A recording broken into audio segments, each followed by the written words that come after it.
बंगलादेशले विश्वकप बहिष्कार गर्दा नेपालको सुपर 8 सम्भावना केही सहज हुने देखिएको छ। तुलनात्मक रूपमा बंगलादेश भन्दा स्कटल्याण्ड कमजोर टिम हो। उसँग नेपालले यसअघि पनि पटक पटक खेलिसकेको छ। स्कटल्याण्ड विरुद्ध नेपालले हालसम्म 2 वटा टी20 खेलेको छ, जसमा नेपालले 1 मा जित र 1 खेलमा हार बेहोरेको छ।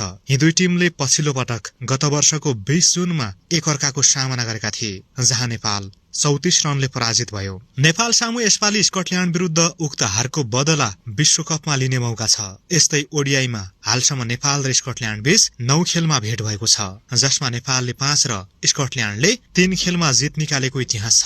नेपाली टोली अब टी20 को हेड टु हेड रेकर्डमा पनि स्कटल्याण्ड भन्दा माथि रहन चाहन्छ। के नेपालले आसन्न विश्वकपमा स्कटल्याण्डलाई स्तब्ध पार्न सक्ला त? कमेन्ट लेख्नुका साथै आगामी दिनमा पनि नेपाली खेलकुद र खेलाडीसँग सम्बन्धित अपडेटका लागि कृपया हाम्रो यस पेजलाई लाइक र फलो पनि गर्नुहोला। धन्यवाद।